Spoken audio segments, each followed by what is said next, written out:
Hello, friends. A little story time today. This story time is going to lead us into a little of a conversation. So, I play basketball. I played basketball in college, and I thought I trained hard. I did train hard. I did all the things you expect someone to do who wants to get better. I got 100 and whatever shots up a day, made however many shots in a row, all these different things, right? And I got to play Division III basketball, and very grateful for a small but yet fun kind of career I had. Let's fast forward now. Now I'm whatever, in my later 20s, maybe my 30s, and I'm working with AJ Green. AJ Green plays for the Milwaukee Bucks, one of the best three-point shooters in the NBA currently right now. At the time, he was coming off of a hip surgery. The previous year, he had won Missouri Valley Player of the Year pre-injury, then injured, and then I have him and helping him get back into shape. And in doing so, we obviously do basketball things. And I've never seen anyone in my entire life train at the speed at which he trained at. He would come off of every screen, a dead sprint. Every move was at game speed or faster. The urgency of every single rep was there. And I kind of looked at myself and was like, man, I didn't do that when I played. And there's a reason why he's where he is and why I'm, coaching him and not playing. And it made me really think. It made me think that when the biggest mistakes players make, and this is funny because this actually echoes another athlete I've grew up with, Davante Adams. I think not enough players do stuff game speed. And here's what I mean. Davante once was asked, what do you do for conditioning? He goes, I just run my routes as fast as I possibly can. And growing up with Davante, I can tell you right now, the dude is freakishly strong. Absolutely a gifted physical athlete. Not every athlete can probably get away with only running reps or running routes as fast as they can. They might need some lifting involved to get to the speed and physical capacity he has. But at a minimum, if you're going to do one thing and one thing only, you're going to do your sport as fast as you can. And then, again, going back to AJ, this is what he did. He would just do his shooting drills. I was at a place where we had other prospects working out this time. This is after college. And they were doing shooting drills, and it'd be like, this guy go, yeah, this guy would go. And then AJ would sprint around and do the drill. And it'd be really easy for a kid or a younger athlete to fall down to the lowest common effort. If you go in a group of kids, you go play pickup basketball, you go to a workout, and not everyone is trying, well, you're going to try at the effort that they try. What he did, he was psychotic, and he would just go out and sprint every single drill with the intent to do as best as he possibly could, as fast as he possibly could. And then as a sports scientist, I kind of sat there and thought about it. And I was like, wow, this is really interesting because a lot of times we overcomplicate things because we make assumptions that other things are already happening. And what I mean by that is you'll see a lot of coaches and trainers try and break down certain drills, X, Y, and Z. But the base level of effort isn't even high enough in the first place. Now let me give you an example to make it make sense. Let's say I want to work on a certain aspect of a jump shot. Like I want to work on my quick hand gathering. For those of you not familiar with basketball, it's really simple. It's the speed at which you pick up the basketball and get it into the actual shooting motion. Okay? So imagine you're dribbling the ball, and someone goes, hey, and they close out at you, and you got to pick the ball up and shoot it while you're still open. That's how quick you can gather the shot. Now, we do certain drills for that in our training, and one of the drills is you'll be dribbling, and I'll be on defense swiping my hands. At any point in time, you can pick up that basketball and shoot it, and the defender, the minute I see you pick it up, I can try and knock it out of your hands. So the faster you move your hands, the more likely you'll get a shot off. Now, what this does is it works on hand speed training, right? How quickly you can gather it. But if you do the quick hand stuff and then you just kind of shoot your jump shot lazily, what are we accomplishing?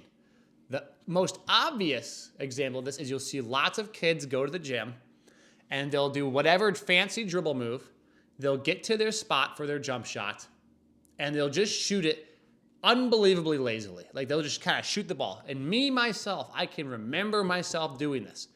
Why? Because I was so concerned with making the shot that I wasn't concerned with getting better. And that was one of the big takeaways working with AJ, was when I watched him move and perform and train, it wasn't about always making the shot. It was about getting better. He knew he could make jump shots already. Now it's a matter of, can I make this type of shot at this speed? And what that does is there's an internal metronome in your body. If someone tells you to go do something, you're going to do it at whatever internalized pace. Now, when you compete against someone, there's an external metronome. You have to kind of go at a cadence that is dictated by the sport itself. If you've ever played pickup basketball, you know this, because some games are really lazy and people trot around. And sometimes it gets really competitive and you got to try really hard. Or whatever sport you can pick and imagine, certain preseason practices, kind of lazy. High intensity games, the game seems to be really fast. The metronome is dictated by something externally. So naturally, we default to some form of internal metronome. Well, we go at a pace, we make a move, and then we kind of get to our shot and we shoot it nice and comfy.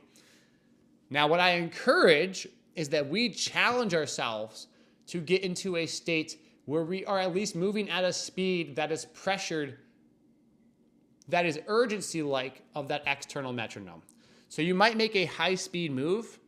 Now you need to make that jump shot as if someone is still closing out on you. You need to finish the entirety of that play, because what's happening now is if you don't work on that jump shot at a high speed, or pick whatever skill you like, the preceding skills that lead up to it won't be fruitful because the end result doesn't even have a positive outcome, because you still can't shoot that basketball because someone is closing out on you in a way that you can't handle the urgency.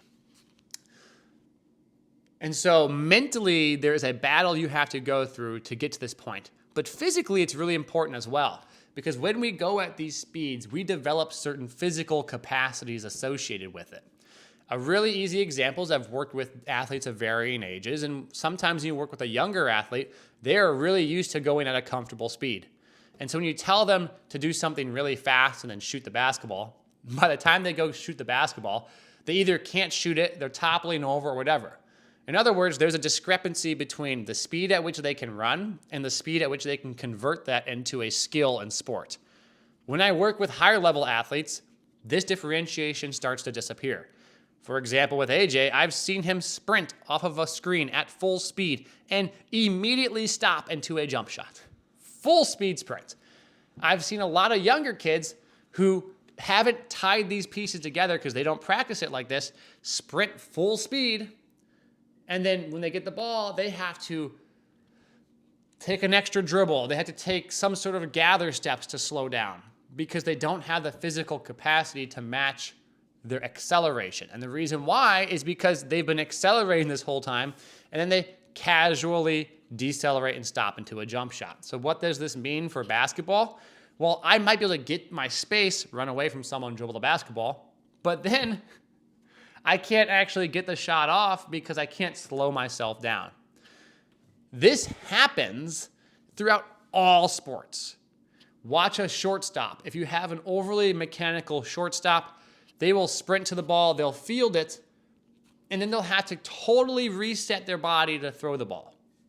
Versus some of the athletic shortstops will get the ball, and en route of getting that ball, they'll be able to organize their body at that speed to then throw the ball at a high clip to first base. Same thing with being a quarterback. You've watched many quarterbacks drop back and they get on the run, and then when they're on the run, they have no ability to stabilize themselves. Versus other quarterbacks, I'm sorry if you're a Buffalo Bills fan, Josh Allen, last play of this season, yes, it was it was a drop pass. Blitz came off, come through the middle, didn't get picked up. Josh Allen rolls kind of right and backwards and plants a foot and just absolutely throws a rifle of a pass down the field. Why can he do that? Because he has the ability to physically stop reorganize, and throw. Now, he's done that play in more successful fashion many times. Patrick Mahomes. Pick your favorite mobile throwing quarterback. Aaron Rodgers did this a ton earlier in his career.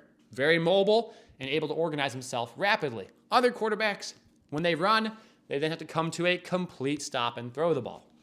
So, when we train specific aspects, like you might be working with a quarterback or a shortstop or a basketball player, and you might say, okay, we're going to work on certain mechanical things I want to see. If we don't allow that mechanical, like the skill of the positions they want to get in, the throwing of the ball, to be expressed in a fully athletic, competitive way where we're sprinting and putting the whole thing together, then we're always going to have missing pieces. And this is why lots of basketball players develop really specific, unique moves by just playing a bunch of basketball in a high level of competition, especially in like a pickup form because there's no stress from trying to win, at least in the traditional sense, is because they're now able to go full speed and try out different things. Same thing with baseball players. I saw, I'm forgetting who it was, mentioned this. They said, I apologize if you heard the video, it's a professional pitcher, mentioned that if you want to help pitchers throw the ball and be more athletic, get them off the mound and play shortstop. Why? Because it just adds a ton of variability to the task of throwing the ball as fast as you can to first base. And made the joke that they put on, position players in the mound. They'll go out there and throw 91 with a high level of accuracy because they can throw accurately on the run. Well, pitching off the mound isn't too different. So the idea is simply that we're stressing a specific output, a jump shot, a throw that is in football or baseball at a high pace. And with that, we're removing that internalized metronome of I'm comfortable, I feel the ground ball, I shuffle my feet, I throw a nice, easy throw to first, to a competitive outlet where we're stressing it in the situation where we got to make a play and reorganize our body rapidly. And this is going to increase the variability that you can handle. A bad pass, a bump, a slight mishandle of a dribble, a bad hop, another defender stepping up somewhere, you rolling out of the pocket and your feet somewhat slip, so you don't have your footwork perfectly set up. It allows us to be better athletes. And when people talk about, that guy's a quote-unquote athlete, and they're not referencing like speed and power, but a bit more like the dexterity and coordination, this is what they are referencing. So if you want to be better athlete at the sport you play, you have to try and do some of those things that you do in sport, your shot, your move, the skills, at a speed that stresses your athletic ability of moving, deceleration, acceleration, that is game-like. And when you start to do that, then you're really going to start to see some transfer, in my opinion. That's when you start to see, okay, now I can do this in a game, because it isn't a matter of this is the first time I've done it in a game. This is the first time maybe I'm doing it 5-on-5, but in my head, I've done this over and over again at the pace of the game itself. Consider that, think about it, ponder it, use it how you want. And I appreciate you guys listening. I'm going to drink my coffee before it gets cold. And as always, thank you.